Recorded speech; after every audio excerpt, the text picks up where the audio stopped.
우리가 에베소서 말씀을 보는 이유는 우리가 생각하는, 우리가 기대하는, 우리가 원하는 교회에 대해서 보고 싶어서 보는 말씀이 아니라 하나님께서 핏값을 지불하고 세우신 교회는 어떤 교회인지, 또 그 핏값을 지불하고 우리를 부르셨는데 우리는 그러면 어떤 존재인지, 그래서 그 교회로 부르셨는데 그 교회에서 우리는 어떤 교회를 이루어 가야 하는지, 이것을 알기 위해서 말씀을 보는 것입니다.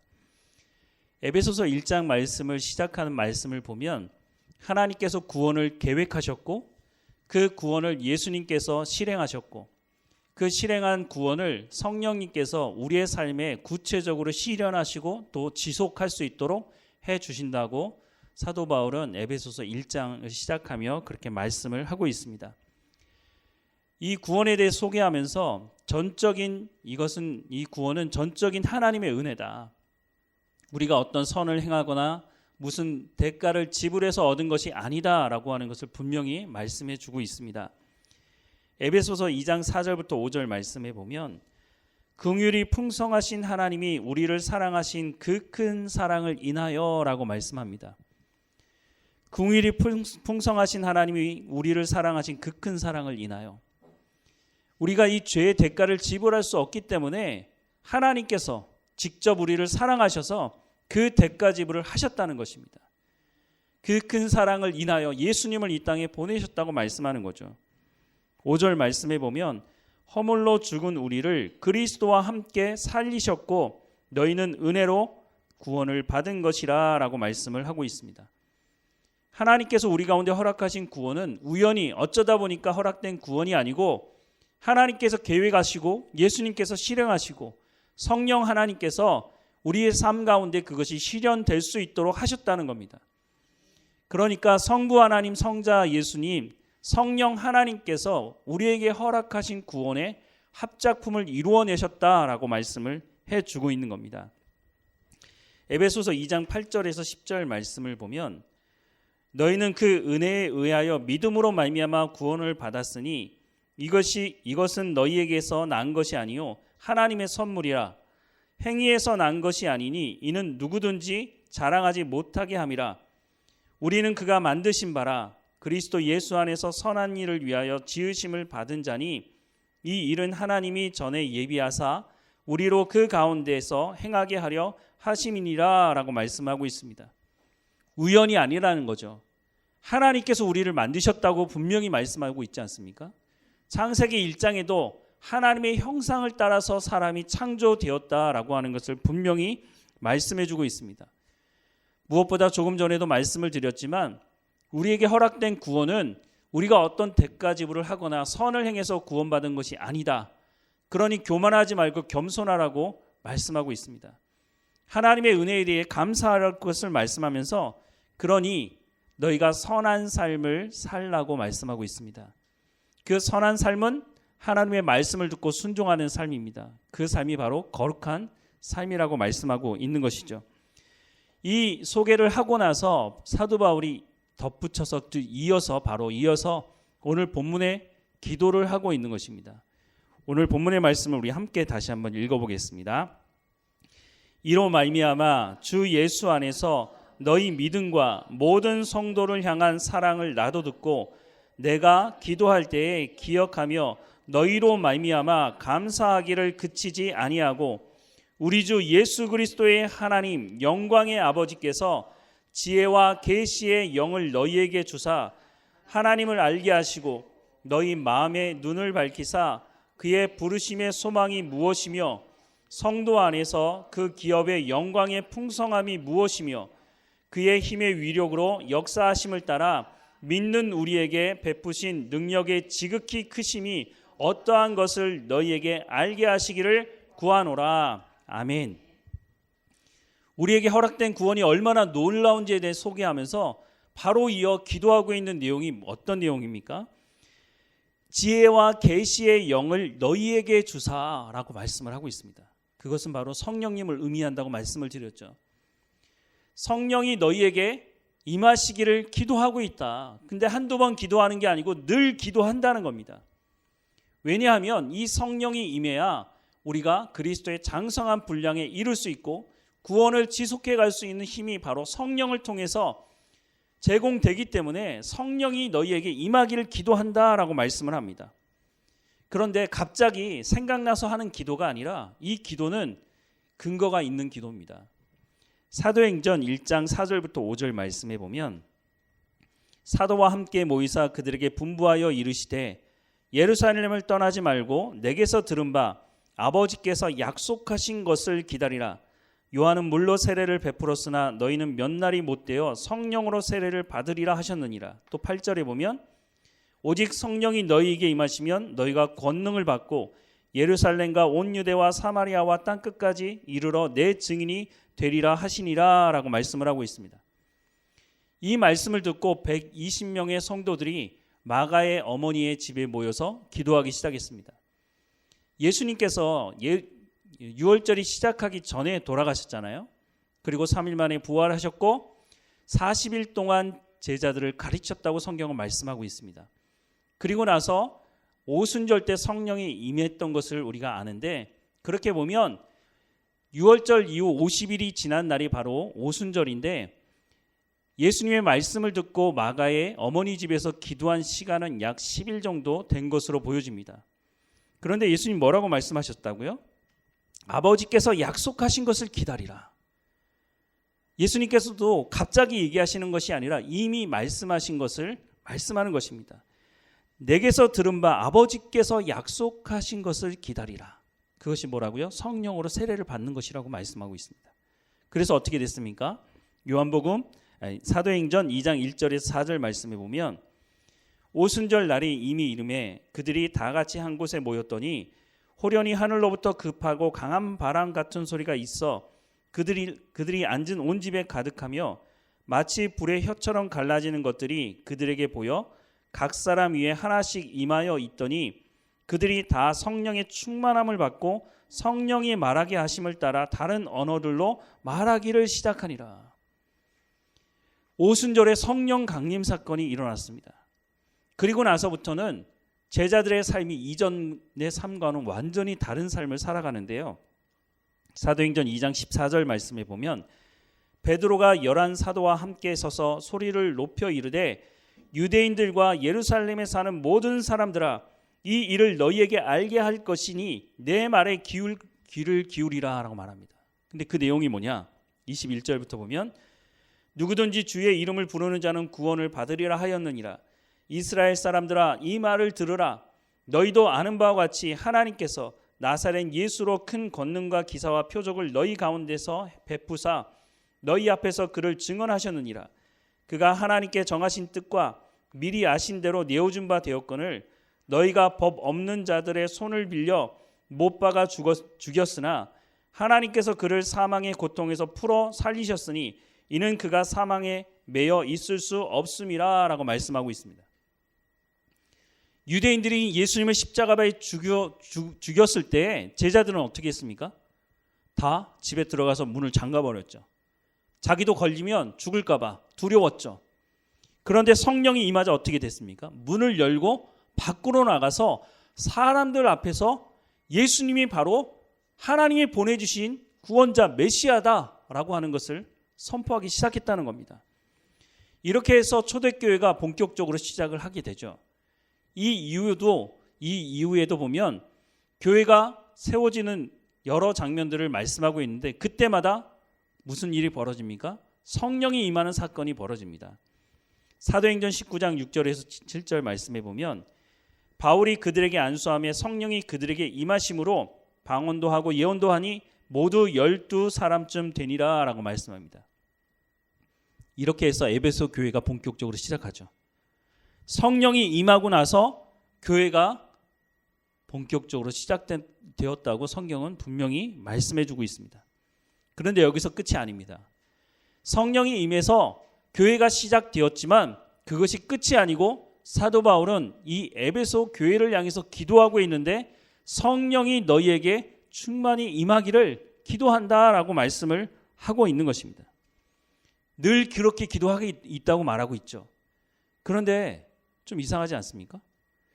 성령으로 말미암아 우리가 예수 그리스도를 주로 고백하게 된다고 성경은 말씀하고 있는데, 이 편지를 받는 사람들은 복음을 처음 듣는 사람들이 아니라 이미 예수 그리스도를 받아들인 에베소 교회 성도들이라고 하는 것입니다.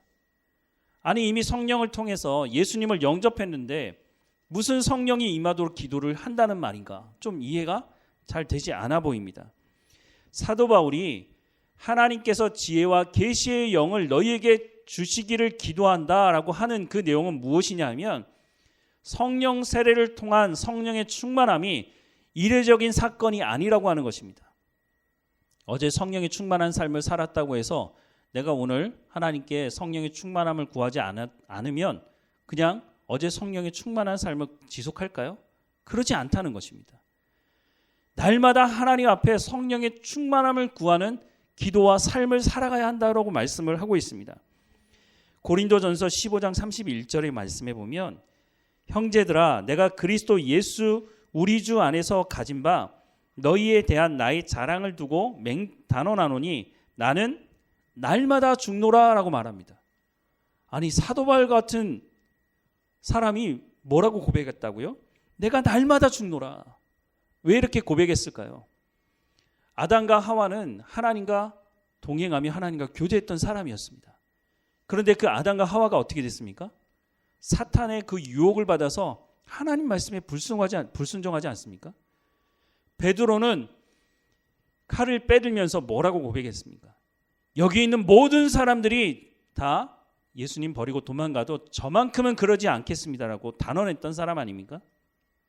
아마 그때 베드로의 마음이 아마 순수한 마음으로 그렇게 했겠죠. 그런데 베드로 어떻게 했습니까? 예수님 신문 받는 그 현장에서 예수님을 3번 부인하지 않습니까? 우리의 가운데 그런 연약함이 있다는 것입니다. 우리가 육체를 가지고 있는 연약함을 가지고 있고, 우리가 살아가는 삶의 현장이 유혹받을 수밖에 없는 삶의 현장이기 때문에 우리가 유혹받고 넘어지고 시험에 들 수 있는 그런 상황 가운데 있다고 하는 것을 사도 바울이 알고 있는 거죠. 사도 바울뿐만 아니라 예수님도 알고 계시고 하나님도 알고 계시죠. 그래서 날마다 성령의 충만함을 구하라는 것입니다.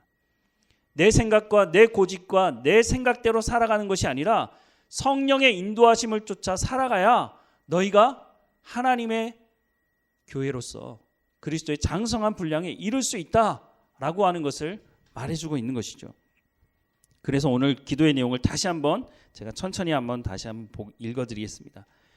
이로 말미암아 주 예수 안에서 너희의 믿음과 모든 성도를 향한 사랑을 나도 듣고 내가 기도할 때에 기억하며 너희로 말미암아 감사하기를 그치지 아니하고, 우리 주 예수 그리스도의 하나님 영광의 아버지께서 지혜와 계시의 영을 너희에게 주사 하나님을 알게 하시고 너희 마음의 눈을 밝히사 그의 부르심의 소망이 무엇이며 성도 안에서 그 기업의 영광의 풍성함이 무엇이며 그 힘의 위력으로 역사하심을 따라 믿는 우리에게 베푸신 능력의 지극히 크심이 어떠한 것을 너희로 알게 하시기를 구하노라.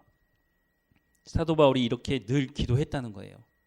이미 예수 그리스도를 영접한 사람들을 위해서 이렇게 기도하는데, 왜 성령이 임해야 하느냐? 성령이 왜 충만해야 하느냐? 첫 번째는 하나님을 알게 하시는 분이 성령이시기 때문이다라고 말합니다. 그리고 우리의 마음의 눈을 밝히사 성령이 하나님이 우리를 부르신 소망이 무엇인지도 알게 하시는 분이라고 말하고 있어요. 그리고 하나님이 물려주신 상속의 영광이 얼마나 풍성한 것인지도 성령이 너희에게 알려주실 것이다. 우리에게 나타나실 하나님의 능력이 얼마나 크고 위대한 것인지를 성령께서 너희에게 알게 하실 것이다 라고 말씀을 하고 있습니다. 그렇게 해야 우리가 온전한 그리스도의 장성한 분량에 이르는 신앙의 삶을 살아갈 수 있다는 거예요. 그러니까 에베소 교회 이미 교회를 이룬 그 사람들을 위해서 사도 바울이 생각할 때마다 내가 너희를 위해서 이렇게 기도하고 있다라고 말하는 것입니다. 이 말은 무슨 말일까요? 너희도 이와 같이 매일같이 하나님께 나가서 성령의 충만함을 위해서 너희가 너희의 입으로 그렇게 기도하는 삶을 살아가야 된다라고 말씀을 해주고 있는 것입니다. 앞서 좀 말씀을 드렸지만 사도 바울이 이와 같은 기도를 하고 있다고 하는 것은 근거 없이 하는 말이 아니라는 겁니다. 아까도 봤지만 사도행전 2장 4절에 하나님께서 약속하신 바라고 말씀하고 있지 않습니까? 하나님께서 언제 약속하셨죠? 에스겔서 36장 26절에서 28절에 보면 또 새 영을 너희 속에 두고 새 마음을 너희에게 주되 너희 육신의 굳은 마음을 제거하고 부드러운 마음을 줄 것이며 누가요? 새 영이 성령께서 그렇게 하신다는 거죠. 또 내 영을 너희 속에 두어 너희로 내 윤례를 행하게 하리니 너희가 내 규례를 지켜 행할지라. 우리가 하나님의 말씀을 지켜 행할 수 있는 능력이 누구로부터 온다고요? 성령을 통해서 온다고 에스겔서에 말씀하고 있습니다. 내가 너희 조상들에게 준 땅에서 너희가 거주하면서 내 백성이 되고 나는 너희 하나님이 되리라. 누구를 통해서요? 성령님을 통해서. 구약 성경에 이미 하나님께서 약속하신 말씀이에요. 근데 여기서 끝나지 않죠. 사도 바울이 이렇게 기도하고 있는 중요한 근거 중에 하나는 바로 예수님께서 이 말씀을 하셨다는 겁니다.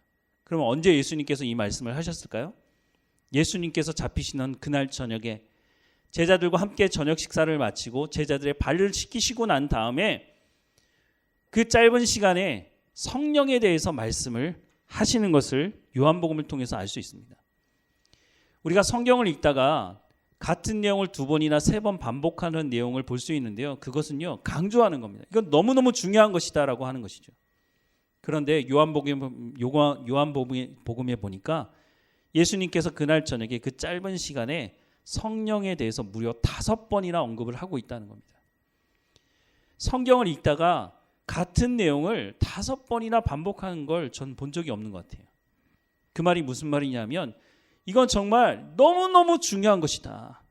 내가 3년 동안 너희에게 가르쳤지만 그 모든 내용을 통틀어서 너무너무 중요한 것이니 내가 이것을 너희에게 말한다 라고 말씀을 하고 있는 거죠. 그것이 바로 성령에 대한 말씀입니다. 첫 번째 말씀은 요한복음 14장 16절에서 17절 말씀인데요.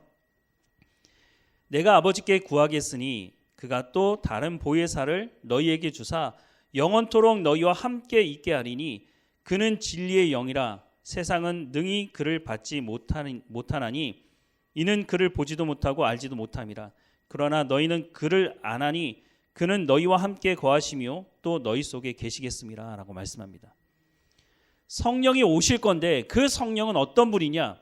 나는 33년을 여기 이 땅에 있다가 가지만 그 오시는 성령은 어떻다고요? 영원토록 너희와 함께 있을 것이다. 성령께서 오시는데 그분은 진리의 영이라고 또 말씀합니다. 그 진리의 영이 우리와 영원토록 함께 하신답니다. 그럼 진리의 영이라는 말이 무슨 말일까? 요한복음 17장 17절에 보니까 그들을 진리로 거룩하게 하옵소서. 아버지의 말씀은 진리니이다. 즉 진리의 영이라고 하는 것은 성령은 말씀의 영이라고 하는 것입니다. 그렇게 해서 또 이어서 말씀하는 것이 요한복음 14장 25절부터 26절입니다. 내가 아직 너희와 함께 있어 이 말을 너희에게 하였거니와 보혜사 곧 아버지께서 내 이름으로 보내실 성령 그가 너희에게 모든 것을 가르치고 내가 너희에게 말한 모든 것을 생각나게 하리라. 성령이 왜 말씀의 영이냐 하면 그 성령께서 어떻게 하신다고요? 그가 너희에게 모든 것을 가르치고 내가 너희에게 말한 모든 것을 생각나게 하신다. 예수님이 말씀하신 게 뭡니까? 하나님의 말씀이죠. 성령께서 하나님의 말씀을 깨달아 알 수 있도록 하신다는 겁니다. 이스라엘 백성들은 가나안 땅에 정착하면서 하나님 말씀을 듣지 않았죠. 하나님의 말씀을 맡은 자들이지만 하나님 말씀에 순종하지도 않았죠. 그래서 결국은 하나님을 아는 지식이 없어서 나라가 망하게 되었죠. 나라가 망했다고 우리는 이렇게 쉽게 말할 수 있을지 모르지만 나라가 망한다는 것은 사실 말로는 이루 말할 수 없이 처참한 일이 벌어지는 것이죠. 그런데 그 원인이 하나님을 아는 지식이 없어서 망했다는 겁니다. 그런데 예수님께서 가시면서 성령이 오실 것인데 그 성령이 바로 너희에게 하나님의 말씀을 깨달아 알게 하실 것이다 라고 하는 약속의 말씀을 주고 있는 것입니다. 그러니 그렇게 기도하라는 거죠. 성령이 충만히 임하도록 날마다 기도하라는 이유는 하나님의 말씀을 깨달아 알아서 하나님이 누구이신지를 알고 하나님의 백성다운 삶을 살아갈 수 있도록 하시는 분이 성령이시기 때문에 그래서 기도하라고 말씀하는 겁니다. 우리가 기도할 때 바로 이렇게 기도하라는 겁니다. 그냥 아무런 근거도 없이 하나님 나 그냥 이거 필요하니까 빨리 해결해 주세요. 그것이 아니라 하나님의 말씀의 근거를 가지고 기도하라는 겁니다. 아이가 자기 필요한 거 있다고 엎드려 그냥 방바닥에 길거리에 생떼를 부리면서 막 울면서 해결해 달라고. 우리가 때로는 그렇게 기도하는 때가 있는 것을 봅니다. 근데 기도는 그렇게 하는 것이 아니라고 말씀해 주고 있는 겁니다. 근거가 있어야죠. 그리고 우리가 때로는 하나님께 물질의 복을 구하기도 합니다. 그것이 잘못됐다고 말할 수는 없습니다. 왜냐하면 성경이 말씀하고 있기 때문입니다. 신명기 6장 1절에 3절 말씀에 보면 이는 곧 너희 하나님 여호와께서 너희에게 가르치라고 명령하신 명령과 규례와 법도라. 너희가 건너가서 차지할 땅에서 행할 것이니 곧 너와 내 아들과 내 손자들이 평생에 내 하나님 여호와를 경외하며 내가 너희에게 명한 그 모든 규례와 명령을 지키게 하기 위한 것이며 또 내 나를 장구하게 하기 위한 것이라. 이스라엘아 듣고 삼가 그것을 행하라. 그리하면 내가 복을 받고 내 조상들의 하나님 여호와께서 내게 허락하신 것 같이 젖과 꿀이 흐르는 땅에서 내가 크게 번성하리라. 여기에 뭐가 포함되어 있습니까? 물질적인 복이 포함되어져 있죠. 물질적인 복 없이 어떻게 번성할 수 있습니까? 그런데 전제 조건이 있습니다. 뭐라고 했다고요? 이스라엘아 듣고 삼가 그것을 행하라. 하나님의 말씀을 듣고 행해야 하나님 주시는 그 물질의 복을 제대로 사용하며 살아갈 수 있다는 거예요. 그냥 무조건 물질의 복만 구하게 되면 어떤 일이 벌어지느냐 하면 야고보서 4장 3절 말씀에 구하여도 받지 못함은 정욕으로 쓰려고 잘못 구하기 때문이라. 그럼에도 불구하고 우리가 정욕을 위해서 탐욕을 위해서 구하는 것인데 하나님께서 허락해 주신다면 어떤 일이 벌어질까요? 결국 그 물질이 우리를 타락시키는 탐욕 자금으로 사용될 뿐인 것이죠. 하나님은 우리가 잘 먹고 잘 살길 원하세요. 그래서 하나님께서 복을 주신다는 말씀 안에 물질적인 복도 포함되어져 있는 것이에요. 그런데 우리가 하나님의 말씀의 근거를 가지고 기도하는 것이 훨씬 더 중요하다는 겁니다. 그래야 우리가 그것을 타락 자금으로 사용하지 않을 수 있다고 하는 것입니다. 기도가 정말로 깊어지고 넓어지려고 하면 기도하는 시간을 더 많이 갖기보다는 먼저 해야 될 것이 있는데 그것은 하나님이 어떤 분이신지 성경의 말씀을 통해서 알아야 된다는 거예요. 왜냐하면 우리가 하나님께 기도하는 것이기 때문에 그 하나님께 기도하는데 하나님의 마음을 기쁘게 하는 기도를 해야 하나님께서 기도에 응답해 주시지 않겠습니까? 그러니 우리가 기도하는 시간을 늘리기보다는 성경을 통해서 하나님이 누구이신지를 정확하게 알고 그 하나님께 엎드려 기도해야 한다는 것입니다. 그래서 가장 좋은 기도는 하나님의 말씀의 근거를 가지고 기도하는 것입니다. 지금 사도 바울이 에베소 교회를 향한 이 기도는 근거 없이 그냥 하나님 해결해 주십시오가 아니라 근거를 가지고 이 근거는 하나님께서도 약속하셨고 예수님께서도 약속하신 근거를 가지고 기도하고 있다는 것입니다. 그러니 하나님은 약속하신 것을 반드시 이루는 분이시니 그것을 가지고 기도하면 하나님은 반드시 응답하실 거라는 겁니다. 세 번째 예수님께서 말씀하는 것은 요한복음 15장 26절입니다. 내가 아버지께로부터 너희에게 보낼 보혜사 곧 아버지께로부터 오시는 진리의 성령이 오실 때에 그가 나를 증언하실 것이요 라고 말씀합니다. 성령이 오셔서 예수님이 누구인지를 알게 하시겠다는 겁니다. 예수님이 어떤 분입니까? 예수님은 말씀이신 분입니다. 그 말씀을 깨달아 알게 하시겠다고 또다시 말씀을 하고 있는 겁니다. 단순히 어떤 지식이나 정보를 얻기 위해서 성령의 충만함이 필요하다고 말하고 있지 않습니다. 왜냐하면 이 말씀을 깨달아 아는 것은 영적인 것이기 때문에 고린도전서 2장 11절 하반절에 보면 하나님의 일도 하나님의 영 외에는 알지 못하느니라. 하나님의 말씀을 아시는 분이 바로 성령님이시다. 그러니 성령의 충만함을 받으라고요? 받지 말라고요? 받으라고 말씀을 하고 있는 겁니다. 네 번째 말씀은 요한복음 16장 7절에서 11절입니다. 그러나 내가 너희에게 실상을 말하노니 내가 떠나가는 것이 너희에게 유익이라. 내가 떠나가지 아니하면 보혜사가 너희에게 오시지 아니할 것이요 가면 내가 그를 너희에게 보내리니 그가 와서 죄에 대하여, 의에 대하여, 심판에 대하여 세상을 책망하시리라.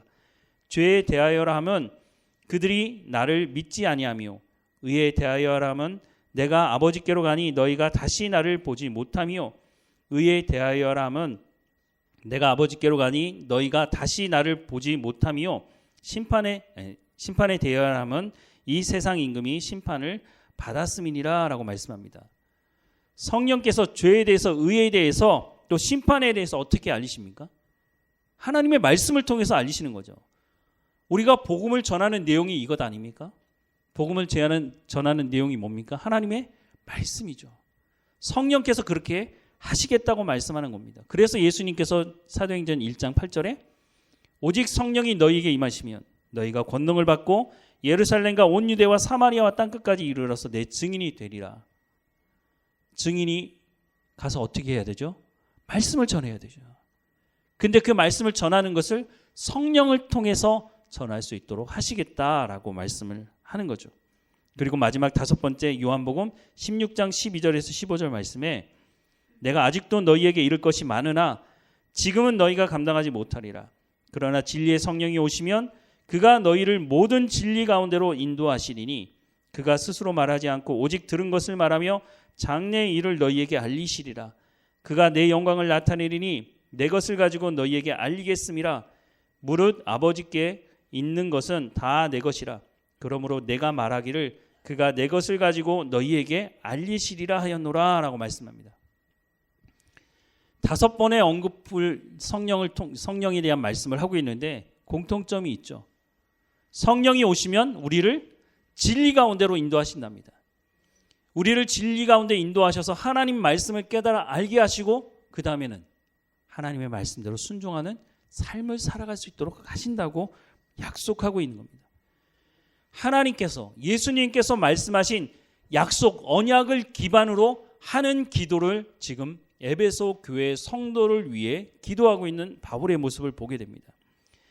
바울은 우리에게 허락된 놀라운 구원이 어떤 것인지를 소개하고 난 다음에 바로 이어서 기도하는 것은 너희가 이렇게 놀라운 구원을 받았으니 이 구원을 날마다 지속할 수 있도록 성령의 충만함을 날마다 간구하며 그 성령의 인도하심을 따라 살아가야 한다라고, 그렇게 기도해야 한다고 지금 바울도 기도하고 있고 에베소 교회 성도들도, 오늘 우리도 날마다 하나님 앞에 성령의 충만함을 구해야 되는 이유가 이것이다라고 하는 것을 다시 말씀을 해주고 있는 겁니다. 교회가 교회다워지고 하나님을 기뻐하는 교회로 그리스도의 장성한 분량에 이룰 수 있는 길이 바로 성령의 충만함을 구하고 내 생각, 내 기준, 내 습관을 쫓아 살아가는 것이 아니라 내 생각을 하나님의 말씀으로 바꾸어서 새로운 사람으로, 새로운 피조물이 되었으니 그와 같은 삶을 살아가는 것이다 라고 말씀을 하고 있는 겁니다. 사랑하는 여러분, 이스라엘 백성들은 하나님의 말씀을 맡았음에도 불구하고 하나님을 아는 지식이 없어 망했다고 성경은 말씀하고 있습니다. 우리가 왜 이와 같은 길을 반복할 필요가 어디 있겠습니까? 그러니 교회가 세워진 그 교회를 향해서 성령의 충만함을 위해서 날마다 기도하라고 반복해서 말씀을 하고 있는 겁니다. 우리가 이렇게 기도하기 위해서는 우리가 자원함으로 하나님께 기도해야 합니다. 목사님이 그렇게 얘기하니까 해야겠다. 물론 그렇게 도전 받으셔도 되겠지만 더 중요한 것은 그것이 아니라 내가 하나님의 백성으로 교회다운 교회로 하나님의 마음을 기쁘시게 하는 성도로, 교회로 성장할 수 있는 길이 바로 이런 것이구나. 그러면 누가 시켜서가 아니라 하나님의 언약의 말씀이니까, 언약의 말씀은 하나님 반드시 이루어 주시는 것이니까, 그러면 내가 그리스도인으로 그리스도인다운 삶을 살아가기 위해서 날마다 하나님께 기도할 때마다 하나님, 내 생각과 내 기준으로 오늘 살아가지 않게 하시고 하나님께서 내 가운데 오늘 새로운 성령의 충만함을 허락해 달라고 그렇게 기도하며 살아가라는 것입니다.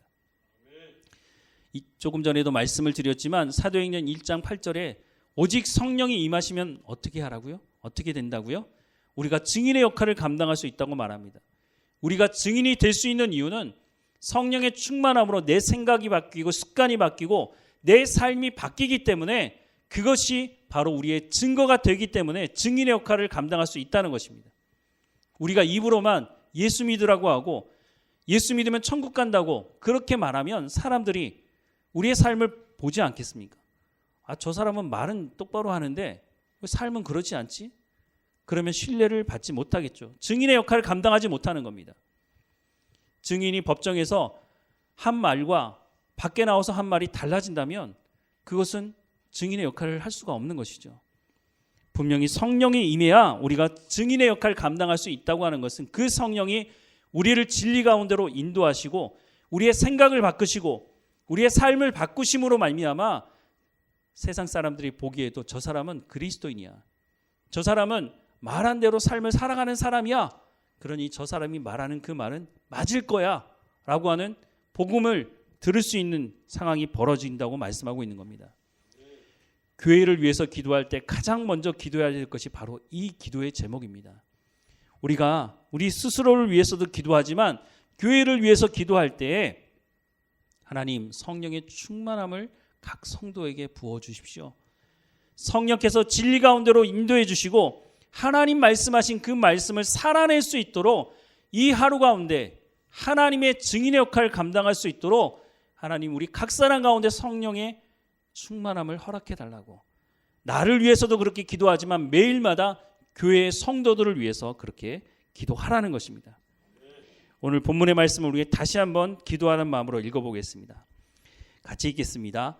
이로 말미암아 주 예수 안에서 너희 믿음과 모든 성도를 향한 사랑을 나도 듣고 내가 기도할 때에 기억하며 너희로 말미암아 감사하기를 그치지 아니하고 우리 주 예수 그리스도의 하나님 영광의 아버지께서 지혜와 계시의 영을 너희에게 주사 하나님을 알게 하시고 너희 마음의 눈을 밝히사 그의 부르심의 소망이 무엇이며 성도 안에서 그 기업의 영광의 풍성함이 무엇이며 그의 힘의 위력으로 역사하심을 따라 믿는 우리에게 베푸신 능력의 지극히 크심이 어떠한 것을 너희에게 알게 하시기를 구하노라. 아멘. 이 한 주일도 우리가 살아가면서 이 기도의 제목을 그냥 따라서 읽어도 되잖아요. 이 하나님의 말씀의 근거를 가지고 있는 이 기도의 제목이 하나님 응답될 수 있도록, 내 삶을 통해서 응답되고 복된 말씀교회 성도들을 통해서 하나님 응답될 수 있도록 하나님 이 역사가 이 한 주일 동안 일평생 하나님께서 약속하신 대로 성령이 떠나가지 않고 영원히 함께 하시겠다고 약속하셨으니 하나님 그냥 성령을 내 마음 한구석에 두는 것이 아니라 성령이 주인이 되셔서 나를 이끌어가는 하나님의 말씀을 인도하는, 그래서 예수님이 누구이고 하나님이 누구이신 줄 제대로 알고 제대로 된 신앙의 삶을 살아가고 제대로 된 하나님의 마음을 기쁘시게 하는 교회가 될 수 있도록 인도해달라고 기도하며 삶을 살아가는 우리의 삶이 되기를 주님의 이름으로 축원합니다. 사랑하는 하나님, 우리 가운데 성령의 충만함을 허락해 주시겠다고 약속하시고 구하는 자에게 주시겠다고 약속하셨으니 그 성령의 충만함을 우리 가운데 허락해 주옵소서. 우리 가운데 우리의 생각과 우리의 기준대로 살아가는 것이 아니라 하나님 주시는 그 말씀을 통해서 새로워진 삶을 살아가게 하옵소서. 유혹받을 수 있는 이 세상 속에 살아가지만 하나님 깨어있게 하셔서 그 말씀의 기준을 가지고 참된 평안함을 누리며 참 감사와 기쁨을 누리며 살아가는 우리의 삶이 될 수 있도록 인도해 주옵소서. 교회를 향해 우리도 손가락질하는 삶의 자리에 머물러 있지 않게 하시고 우리가 증인의 역할을 감당해야 되는 사람들이 오니 하나님 주시는 말씀 가운데 끼어 있어서 증인의 역할을 온전히 감당할 수 있도록 성령의 충만함으로 하나님의 말씀을 이루어가는 삶이 될 수 있도록 성령의 열매를 맺는 삶이 될 수 있도록 하나님 인도해 주옵소서. 고난 중에 있는 성도들을 하나님 지켜주시고 하나님 우리의 삶을 인도해 주옵소서. 어디로 가야 할지 모를 때 하나님의 말씀이 기준이 되시고 빛이 되게 하셔서 우리를 인도하시는 것을 경험하는 삶이 될 수 있도록 인도해 주옵소서. 이 한 주일의 삶이 하나님께 복된 삶이 되게 하시고 감사하는 삶이 되게 하시고 뒤를 돌아볼 때마다 하나님께서 우리를 여기까지 인도하셨다고 고백하는 우리의 삶이 될 수 있도록 하나님 인도해 주옵소서. 우리와 함께 하시는 하나님께 감사하고 예수님의 이름으로 기도드립니다. 아멘.